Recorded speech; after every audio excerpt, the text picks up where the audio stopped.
flexible copper wire with a pair of pliers, all approximately 50 cm in length. Bend this around into an oval shape so it looks like a head shape and twist the two ends together.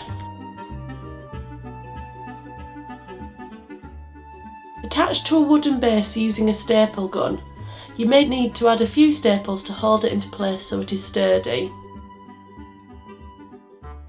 With your next piece of wire, create two eye shapes and a nose.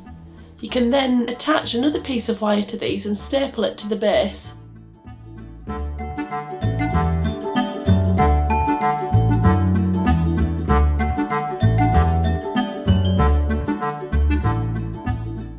You will also need to secure it by attaching wire to the side of the head to the eyes. Cut off using pliers or sharp scissors any spare wires or twist these into the wire sculpture.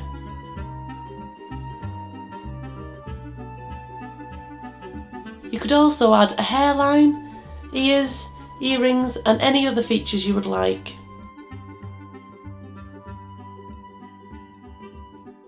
Create a mouth from the next piece of wire and secure this to the side of the head like before.